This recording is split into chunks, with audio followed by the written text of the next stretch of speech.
Welcome to this explainer.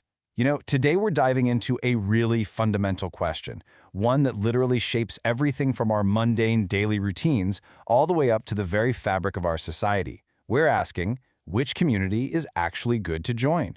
We're going to unpack exactly how the groups we choose to surround ourselves with dictate our futures, our collective progress, and even our culture. So let's start right at square one with the absolute basics. Is it actually a good idea to join a community in the first place? Well, the short answer is a resounding yes. As humans, we have this primal, deeply hardwired need to belong.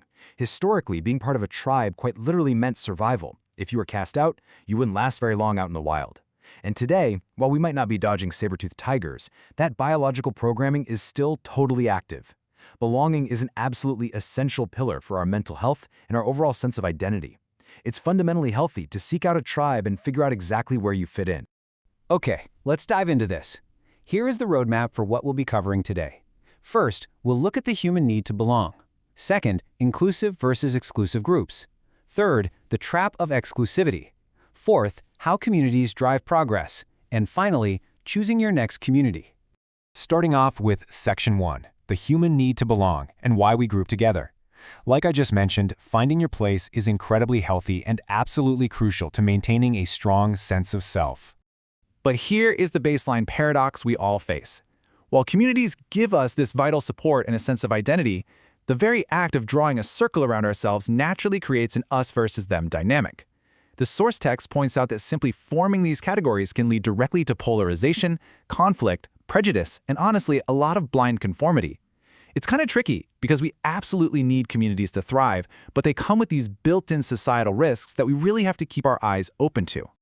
And that brings us to a major crossroads in Section 2, inclusive versus exclusive groups, the fork in the road. This is where communities split into two vastly different types. First up, we've got inclusive groups. By definition, these are open-minded communities that welcome pretty much any type of individual, completely regardless of their religion or their political attitudes. Think about your everyday activities, a local soccer team, a community music ensemble, or maybe a neighborhood book club. They gather around a shared passion, like kicking a soccer ball or debating a really good book, rather than putting you through some rigid identity test. On the flip side, we have exclusive groups. Now, these are communities that fundamentally reject anyone who doesn't strictly stick to the group's established standards or ideas. The source notes that certain religious or political groups often operate heavily on these really rigid standards, effectively shutting out anyone who doesn't perfectly conform to their specific worldview. So it's a community built not on what you love to do, but on strict adherence to the rules. And this brilliantly illustrates the stark contrast between the two. On one side, inclusive groups are driven by shared activities and open doors. On the other, exclusive groups filter their membership through really strict ideological or political gates. Basically, one expands your worldview through diverse interactions, while the other shrinks it down by demanding absolute conformity. Which leads us right into Section 3, the trap of exclusivity. Let's look at the actual dangers of these closed groups. Because what happens when these standards-based groups completely dominate the conversation? Well, the source highlights a pretty critical finding here. Exclusive groups can actually threaten a cohesive society. When a group focuses super heavily on what separates them from everyone else, it chips away at our general culture of tolerance. Instead of acting like a melting pot, highly exclusive behavior actively fractures society. It threatens the very institutions and norms that kind of keep the peace and bind us all together. The text specifically points to how this dynamic can play out in political movements. It observes that highly exclusive people can sometimes lean towards right-wing populists. And according to the source, these political movements often emphasize cultural differences, sometimes even portraying their nation as being under threat of an quote-unquote invasion by people of different ethnicities. The source objectively notes this is a clear mechanism of how exclusivity leverages fear to divide society rather than unite it. Now, what's really interesting about this slide is this highly critical quote from the source material. Lonely people, desperate for belonging, are their ideal and most vulnerable audience. Think about the psychological vulnerability going on here. When individuals are totally isolated, their primal need to belong makes them incredibly susceptible to the absolute black and white answers provided by these dividing groups. It is literally a predatory dynamic, where loneliness is weaponized just to guarantee group loyalty. But hey, it's not all warnings and traps. Let's pivot to Section 4, how communities drive progress, the engine of progress. The source points out a truly fascinating evolutionary difference between us and the rest of the animal kingdom. Humans possess this totally unique capability of putting our thoughts alongside each other. We can actually think about a complex problem together, almost acting as a single unit.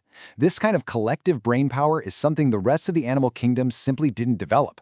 Our ability to collaborate on ideas is, for sure, our defining superpower. And because of this evolutionary trait, true cooperation happens inside communities.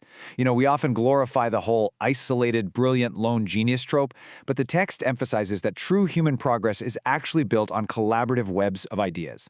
Communities get stronger and way more progressive by thinking together. Actually, scratch that. It's not just thinking together, it's building on each other.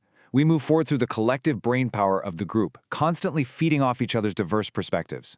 Which brings us to our final part, Section 5, choosing your next community and why these are high-stakes choices. Let's take these textbook concepts and bring them directly into your daily reality. The text offers some highly actionable steps here. It suggests intentionally joining inclusive groups both out in the real world and on social media. But it asks us to go even further and actively observe our own behavior. Seriously, take a look at your own social media feeds today. Monitor the likes and dislikes you're giving out. Watch the comments you leave. Ask yourself, are you actively promoting inclusive, open-minded spaces, or are you maybe accidentally fueling exclusivity? So the crucial point is this: we must be vigilant and alert.